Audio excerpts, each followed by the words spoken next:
For personalities opposing the Marcos burial at the LNMB, the fight is not yet over. This time they intend to file a motion for contempt against the former president's family and public respondents for not waiting for the final decision of the Supreme Court on the issue. According to Albay Representative Edsel Lagman, the burial at the LNMB is premature. It will be recalled that a motion for reconsideration has been filed against the High Tribunal's decision that paved the way for the Marcos burial at the Heroes Cemetery. Students from several colleges and universities in Manila also walked out of the classrooms to join the Black Friday rally against the Marcos burial at the Libingan ng mga Bayani. Dayan Querer with the full story. Marcos rallyists gathered in different parts of Metro Manila as a sign of protest to the sudden burial of former President Ferdinand Marcos in the Libingan ng mga Bayani. In Taft Avenue in front of the University of the Philippines, Manila, a protest dubbed as the Black Friday protest was held wherein some students and faculty members of UP Manila participated. Doctors and nurses from the Philippine General Hospital and members of the campaign against the return of the Marcoses to the Malacanang also joined the protest. Hindi natin ito pwedeng kalimutan. Hindi pwedeng sabihin, let's move on. Wala na po sa korte ang labanan. Ang labanan po ngayon nasa kalsada. Ang labanan nasa mga classroom ng kabataan. Ang labanan nasa media, nasa social media. Ang labanan ay para maituwid ang kasaysayan. In Mendiola, although they are just few, students of University of Santo Tomas gathered to voice out their rage.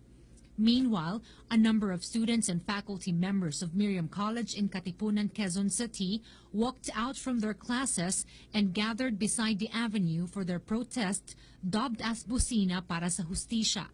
They invited the motorists to make noise by honking their car horns as a sign of protest. Naniniwala kami na ang hustisya ay hindi makakamit kapag ililibing ang isang diktador sa libingan ng mga bayani. Senator Kiko Pangilinan also joined the students when he passed by Katipunan. Ito ay patunay na nariyan ang suporta ng bagong henerasyon ng ating mga kabataan na hindi papayag dito sa ganitong klaseng kawalan ng katarungan. Meanwhile, by night, students of UP Diliman and Ateneo de Manila University merged with the students of Miriam College in Katipunan to show one voice of the students as protest to the burial of the former president. It doesn't really matter whether you were born in that time. We're all here in this country and we all understand the fact that what Marcos did to us is wrong and that we deserve justice for all the wrong that he did. By 7:15 in the evening, the students dispersed to join the anti-Marcos rally in EDSA in the People Power Monument. For PTV News, Dayan Querer. Protesters also converged at the People Power Monument along EDSA. They claim that Marcos is not a hero and a thief until death. This report by Eunice Samonte at the People Power Monument. Eunice, good evening. Charms, we're still here along EDSA and particularly here in front of the People Power Monument. And as you can see, people are still coming over despite the time of the night and despite the drizzle that started pouring in since 6 o'clock in the evening. From 350 people, now the official reports there are about 2,000 to 3,000 people gathering here shouting for justice. People here from different sectors of the society are expressing their disappointment as they feel betrayed by the government's decision of burying former President Marcos in the cemetery for the heroes. As you can see, most of them are carrying the banner with different demeaning statement against the Marcoses and also to President Rodrigo Duterte, who, according to them, permitted the burial of the former president. I know you can notice that there is a loud background here. It is because of the noise barrage that the rallyists are staging. They even carry a banner addressed to the motorists to honk their horns as soon as they pass by along this avenue. But we have talked to the officers of the Philippine National Police, and according to them, they have a complete force to make this gathering a peaceful one and that they are not looking forward to a violent dispersal of the rallyists. According to Superintendent Richard Fiesta of QCPD Police Station 8, There is about the rallies have the right to stage a protest as long as they have a permit and not causing disturbance to the motorists. But in this case, the rallies are already disturbing the motorists as the traffic is starting to build up here in the streets of White Plains, and they also don't have a permit to stage a protest here. And meanwhile, we have talked to some of the protesters earlier, and most of them are youth who cut their classes to join this rally as soon as they heard about the news. In fact, some of the students from Ateneo Law School and Miriam College are starting to flock the side of the street, banting banners to make more loud noises. We have also seen some of the personalities here, like former secretaries and officials during the term of President Benigno Aquino. And we are waiting and still confirming if some of the members of Aquino family will actually arrive here. If this do not stop until about 10 o'clock p.m., the policemen are free to disperse them, especially because they do not have a permit to stage this rally. And those were the latest happenings here in the People's Monument here in EDSA. Back to the studio, Kathy. Eunice, just one question. From the looks of it, you mentioned that they will be dispersed at 10 o'clock, but considering the sentiments of everybody is very strong, is there a huge chance, you think, that they will be back in that same location tomorrow and perhaps still the whole weekend? Yes, Charms, the policemen are very prepared if ever there will be more people who will stage protest here in front of the People's Monument. Actually, we have talked to some of the protesters earlier, and they mentioned that they have a meeting and they are already conducting meetings to stage a rally here in the next days. This time they are more prepared, and maybe there will be more group of people, and especially the youth, that they are organizing a rally to stage here in front of the People's Monument. All right, thank you so much. Thank you so much, Eunice Samonte, reporting from the People Power Monument. Nagtipon-tipon sa People Power Monument sa Quezon City ang mga grupong kontra sa Heroes Burial para kay dating Pangulong Marcos. Ang sigaw nila, muling hukayin ang labi ng yumawang diktador. Kinundin na rin ni Vice President Leni Robredo at Communist Party of the Philippines founding chairman Jose Maria Sison ang nangyaring pasikretong paglilibing kay Marcos. Live mula sa People Power Monument sa Quezon City, may report si Jamie Santos. Jamie? Rafi, buhay na buhay pa rin ang crowd dito sa People Power Monument hanggang sa mga oras na ito. Hindi magkakakilala ang marami pero iisa ang damdamin. Di raw nila tanggap ang pagpapalibing sa dating diktador sa libingan ng mga bayani. Ang ilan sa kanila may mga hawak na streamer na may mga katagang Marcos was not a hero at hukayin ibalik sa Ilocos. Hinihikayat din nila ang ilang motorista na bumusina bilang protesta sa pagpapalibing kay Marcos. Natutuwa naman sila sa mga motoristang bumubusina. Ibig daw sabihin ay kaisa nila ang mga ito sa talaga namang nakakagalit na pangyayari sa bansa. Kasama nating nakita mga dating spokesperson noong administrasyong Noynoy Aquino na sina Edwin Lacerda at Abigail Valte. Hindi raw sila nag-organisa nito pero nakakatuwa raw makita na mulat ang mga kabataan sa di pa buhay ng martial law sa kabutuklutan, panlilinlang at panloloko hanggang ngayon ng pamilya Marcos. Nakakatakot at nakakabahala raw na pinahintulutan ito ng administrasyong Duterte.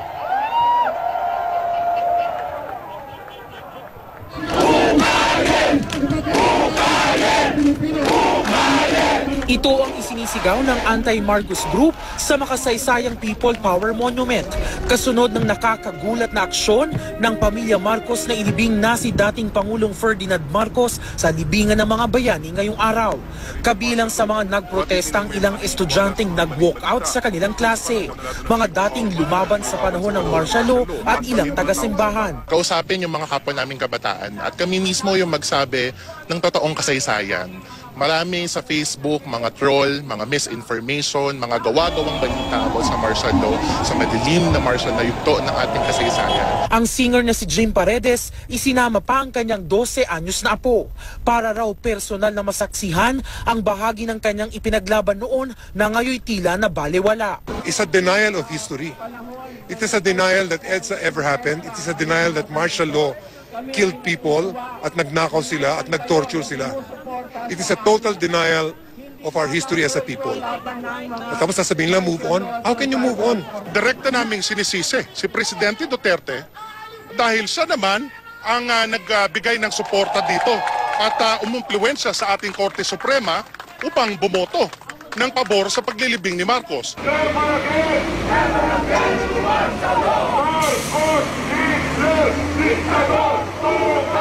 Alas 12 ng tanghali kanina, kasabay ng paglilibing kay Marcos, napuno ng mga rallyista ang kahabaan ng Taft Avenue.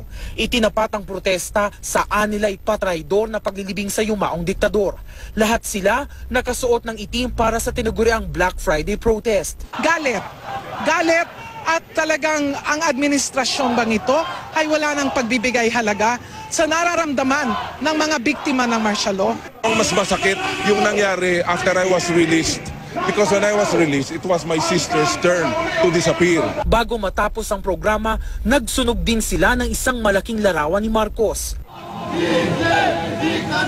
Ganito rin ang ginawa sa monumento sa Caloocan City. Ang masakit po nito, yung ating Pangulo Duterte na nagpapakilala bilang kaliwa ay pumayag na ilibing sa libingan ng mga bayani ang isang dating Pangulo na hindi lang kontra kaliwa, isang anti-communist na president.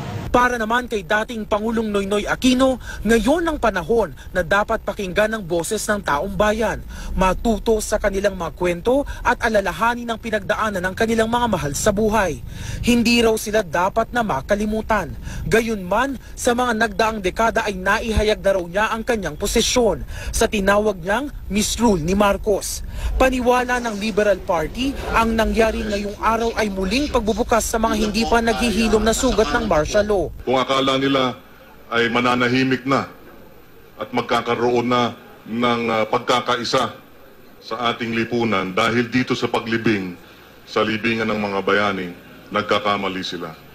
Dahil sa halip na closure, muling nanumbalik, muling naaalala yung pang-abuso, pang-yurak ng karapatan, pagpatay, pag-torture. Sabi pa ng LP, maaring nakalibing siya ngayon doon.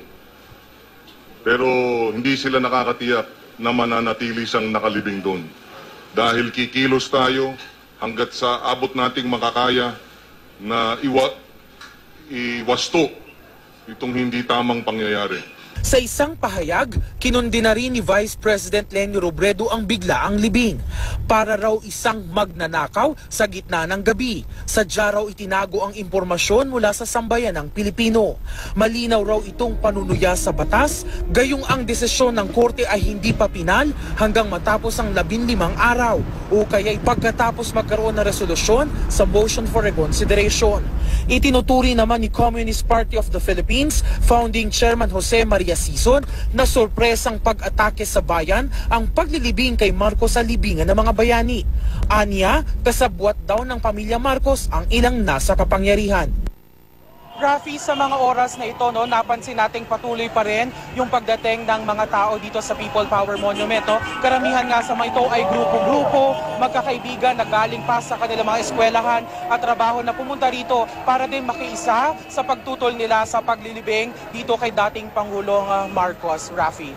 Jamie, may impormasyon ba tayo kung hanggang anong oras yung kanilang rally dyan? Dahil nakausap natin kanina yung station commander ng Station 8. Ang sabi niya, kung beyond 10 ay hihingi niya sila ng directive mula sa higher ups kung anong gagawin dyan sa mga nagpo-protest yan dahil wala silang permit, Jamie.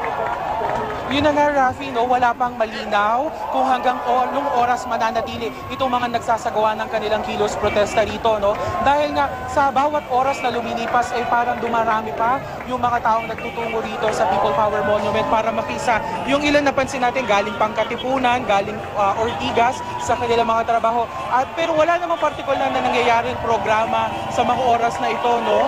Pero patuloy lamang itong mga nandito na sumisigaw, hinihikayat yung mga motorista na bumusina bilang daw pakikiisa sa kanila sa pagtutol nga dito sa paglibing dito kay Marcos, Rafi. At Jenny, bukod dyan sa pagkilos na yun ngayon sa People Power Monument, meron pa ba sila mga binabalak ng mga pagkilos sa mga susunod na araw?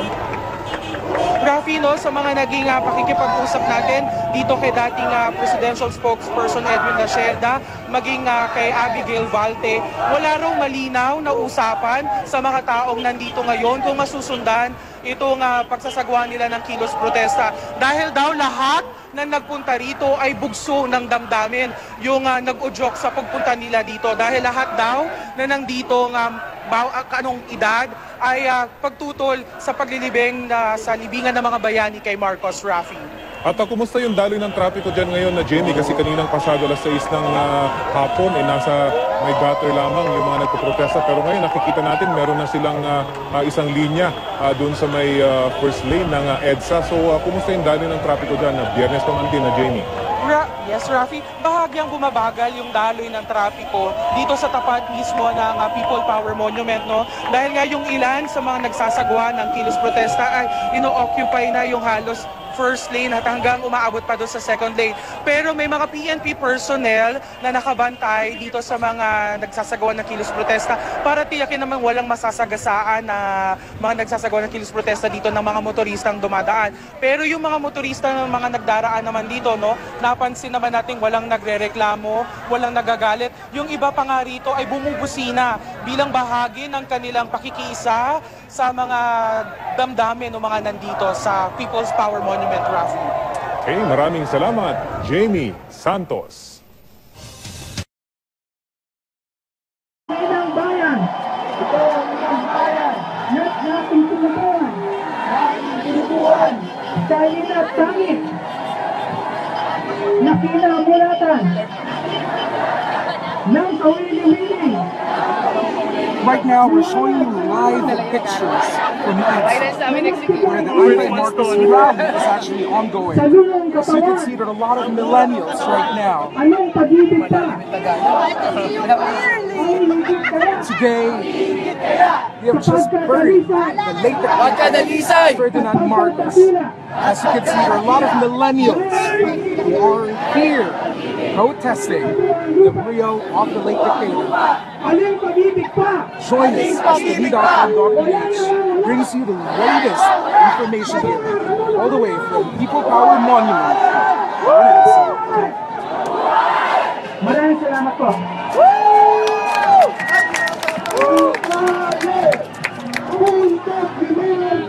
Once again, we're showing you live pictures all the way here from the Power Monument in EDSA.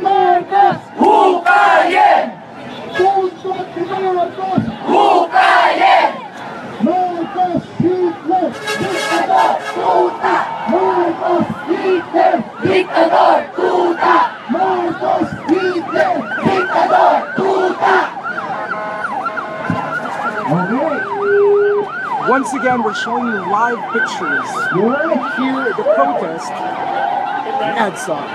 As you can see, millennials are here. Students from different universities, including Ateneo, UP, La Salle, and even people from the Philippine debate community are here to protest the burial of the late dictator, Ferdinand Marcos. As you can see here, the rally started this afternoon, 3 p.m. Fuck you, Marcos! Marcos not a fucking hero. These are students. Fuck you, Marcos! University.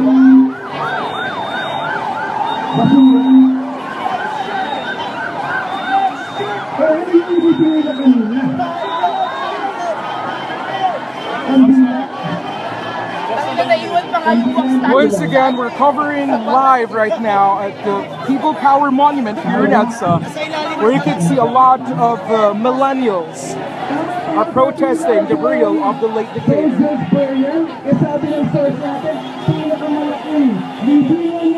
If you could notice here, most of the people protesting are millennials. People who use social media as a platform to discuss issues.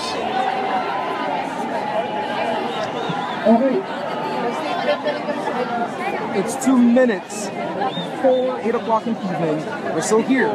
Bringing you live pictures from People Power Monument in EDSA.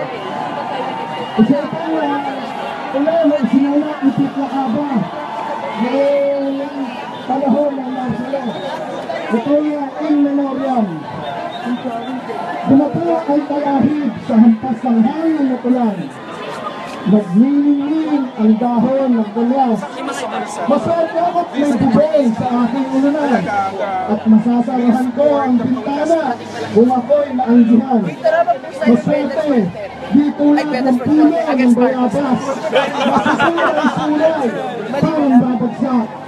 Once again, we're bringing you live pictures all the way here. Sa ilalim ng tulay, sa loob ng mga binbing ng karton, o sa anti-Marcos rally is ongoing. At talahiban.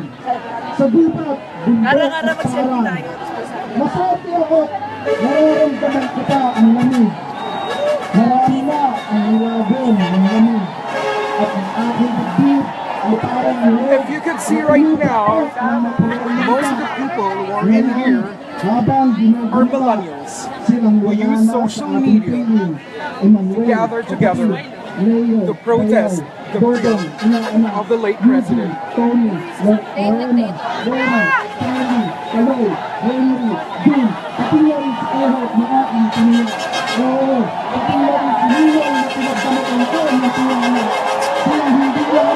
Pangalan sa lapida, hindi kakilala, kaibigan, kasama sa litanya ng aking lumbay. Hindi ko inuluha ang kanilang pagkamatay. Ang kamatayan para sa layuning wagas ay bulaklak ng tagumpay, panglaw sa mabatong landas. Nagiging sentimental ba ako? Pasensya, Ginoo. Ganito siguro ang minumento. Ganito ang nangyayari kapag bumabagyo sa labas at walang magawa sa loob ng bahay. At sa kaloob-looban ay dalawang bato ang nag-uumpugan. Tungkulin at hangarin. Hangarin at tungkulin. Oo, sabihin na natin tungkulin sa iba at tungkulin sa sarili. O sabihin natin hanggang maging langgam. Nangahalap ng mga kain para sa kapwa langgam. At hangarin maging tipaklong sa laginto. Kumakanta, nagniningning. Marami na akong narating sa mga oras na gising. Kung minsan ay nakikihalo sa mga mano-mano at labo-labo. Kahit nangyayalog ang tuhod at kung minsan nalululot ng lumot sa mga nalimutang ilog. Kung saan-saan ako nahigat matulog. Makikidabang ko, malapad na lamesa, sahig na tabla, may banig, walang banig. Sahig na simento, natapakan lamang ng dyaryo, silat-silat na sahig na kawayan, tinatagos ng alimuon, kinakalawang na tarima, sa seldang wala pang isang dipa ang bintana. Ngayon ay nakalatag ako sa kutson, nakabalot sa kumot, nangangarap ng gising. Hinahalian ang nanghiya, ang haglit ng hangin, habang hinubinta, silang wala na sa ating piling. Emmanuel Kapatid, Leo Bayaw, Dodong inaanak, We're showing you live pictures right now. Larry, Charlie, Kaloy, Henry, June, pati na rin si Erod na aking tuniya. Oo, pati na rin si Ninoy na pinagdamutan ko ng tiwala. Silang nangarap din ang gising. Sabali ang mga Once again, we're bringing you live pictures here in EDSA, where millennials are here to protest the burial of the late dictator Marcos. And if you could notice here,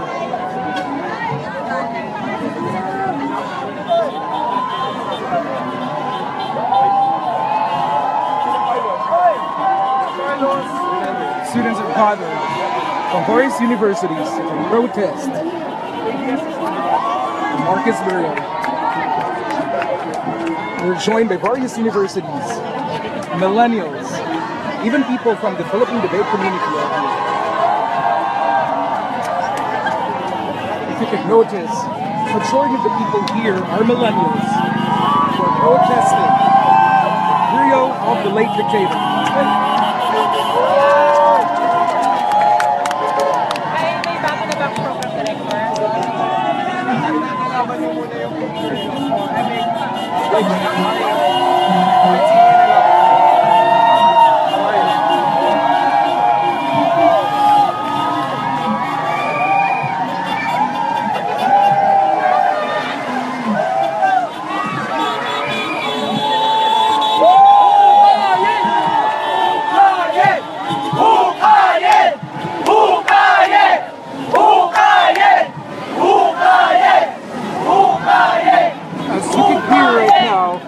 Protesters are actually shouting for Marcos's remains to be excavated. It was just buried at Libingan ng mga bayani early today. Once again, we're showing you live pictures here, all the way here in EDSA, where people are protesting the burial of the dictator. As you can notice, majority of the people in here are millennials who use the power of social media to come together and protest the burial. Once again, we're bringing you live pictures here in EDSA.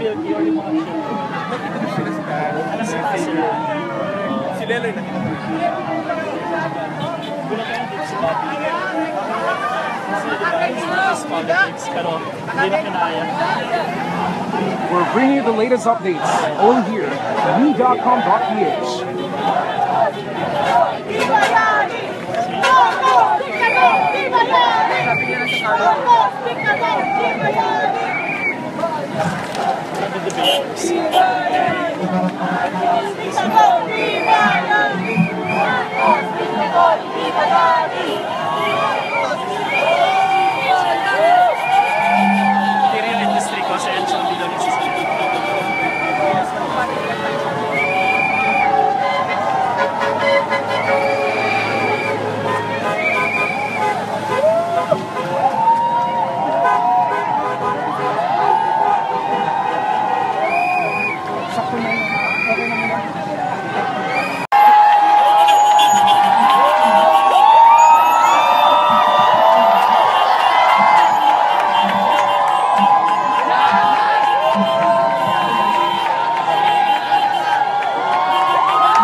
We're showing you live pictures all the way here in EDSA,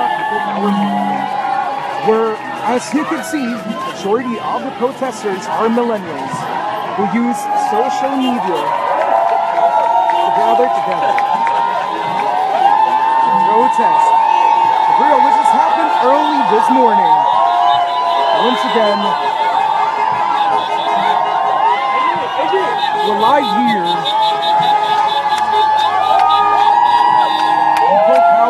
The Welcome Rotunda in Quezon City was also the scene of similar protest actions. The rallyists condemned the unannounced and hasty Marcos burial. Again, here's Sweden Velado.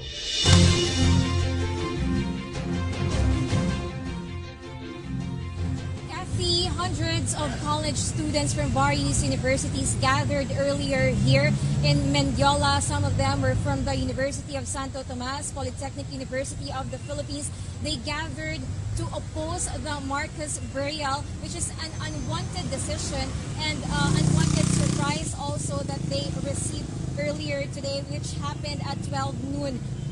Some of them, when we arrived here at around 6:30 this evening, were holding banners and tarpaulins and bond papers with bold and huge text that read, "Marcos is no hero, never forget, never again, and no to Marcos burial in libingan ng mga bayani." Kathy, the original plan of those students was to hold a rally this morning to oppose the Marcos burial pending the resolution of the Supreme Court on the motion for reconsideration submitted by anti-Marcos group when the SC released a decision on November 8, that's only 10 days ago, in favor of the Marcos burial. But Kathy, they got a surprise of their lives when they received a sudden announcement today that the Marcos burial is in fact this 12 noon. We had a chance to talk earlier with the national spokesperson of the League of Filipino Students, JP Rosas, and he shared with us why they held a protest despite the fact that they are millennials and they were not born yet during the time of the martial law and Marcos regime. Let's listen to him. Na hindi umabot sa martial law ay pinapahirapan ng utang na inutang pa nung panahon ng rehimeng US Marcos. Kaya po hanggang sa ngayon, kahit pa yung mga hindi pinapanganak na kabataan ay may utang panlabas. Kaya po nananawagan kami sa lahat, mailibing man ang diktador na si Marcos, ituloy-tuloy ang panawagan at mensahe na hindi bayani si Marcos at hindi dapat bigyan ng anumang parangal.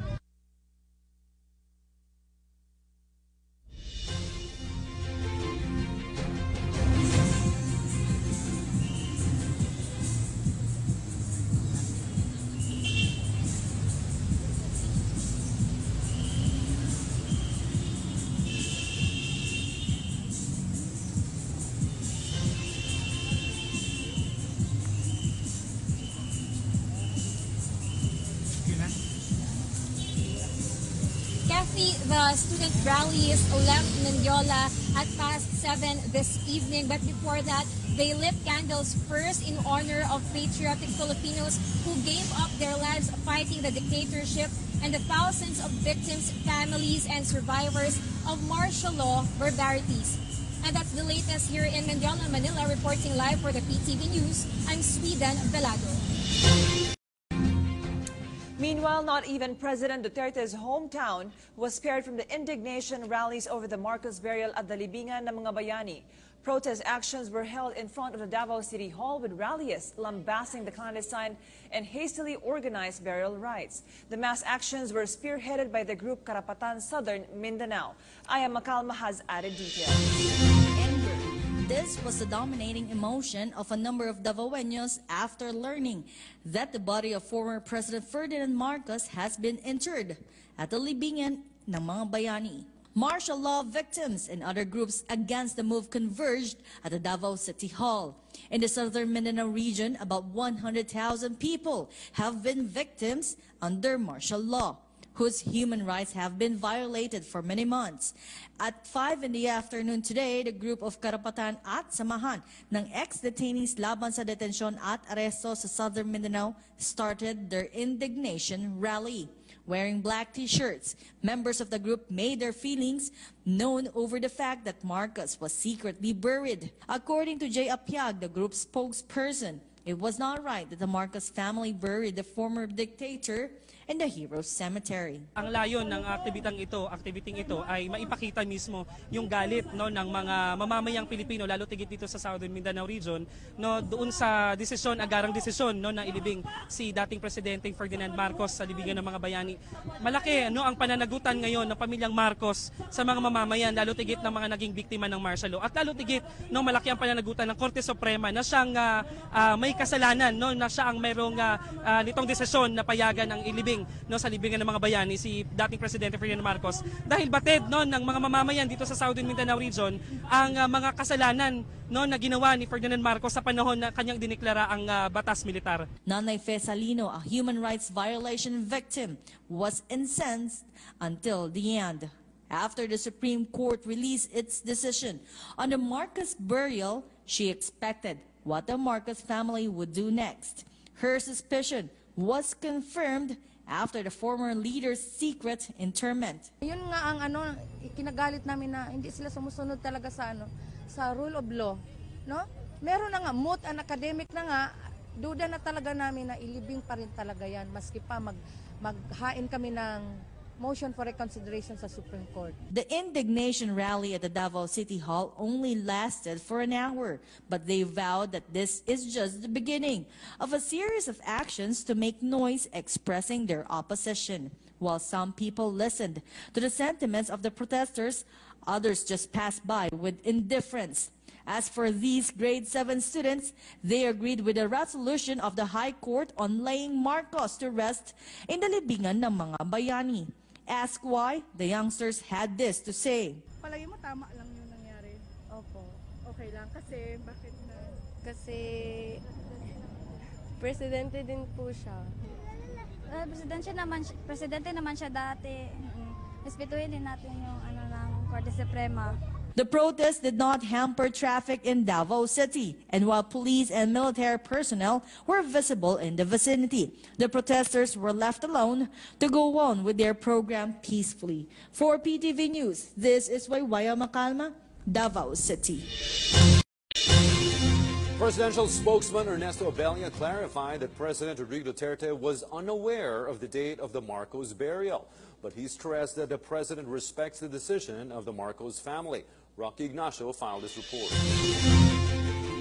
President Rodrigo Duterte hopes that the Marcos burial will ease tension between the Marcos family and their critics. The president said this after the remains of former President Ferdinand Marcos has finally laid to rest at the libingan ng mga bayani. The chief executive issued a statement upon arrival at Jorge Chavez International Airport in Lima, Peru for the 24th Asia-Pacific Economic Cooperation or APEC Summit.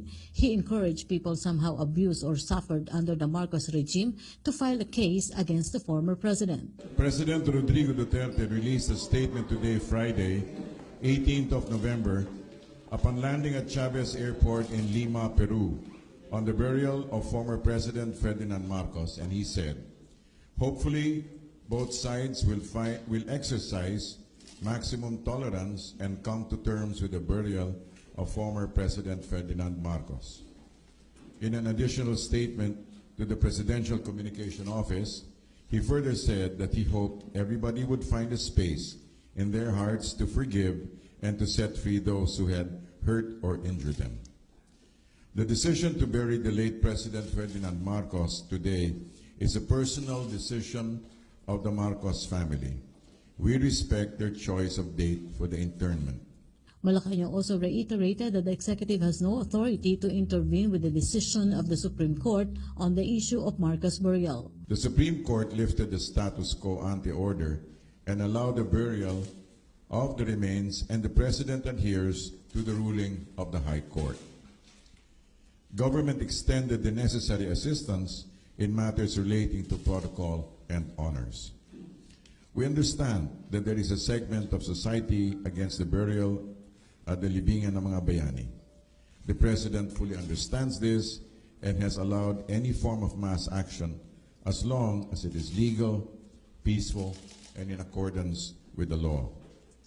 In the past, he has said, let history judge, but I will do what is legal, and the Supreme Court has ruled that it is. At the same time, the palace official asked public for calmness amidst anticipated anti-Marcos demonstrations. Like the president said, that he hopes that we might find a space in our hearts to be able to forgive and set free those who have hurt or injured us. Also, in a more elevated sense of logic, he said that he hoped that the burial would actually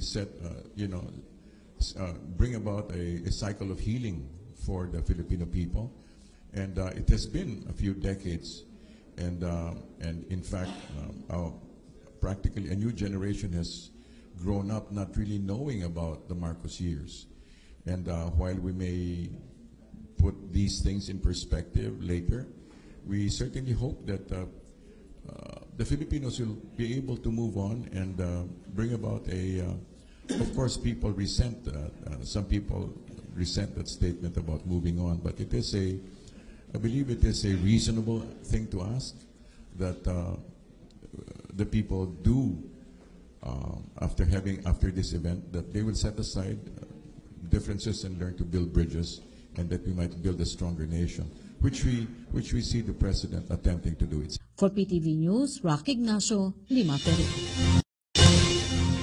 The Supreme Court says there is no legal obstacle for the Marcos burial at the Libingan ng mga Bayani. According to Supreme Court spokesperson Theodore Te, there is no order from the High Tribunal stopping the interment. He stressed that consolidated petitions against the Marcos burial at the LNMB have been dismissed by the court. Te added that this also led to the lifting of the status quo ante order on the Marcos burial.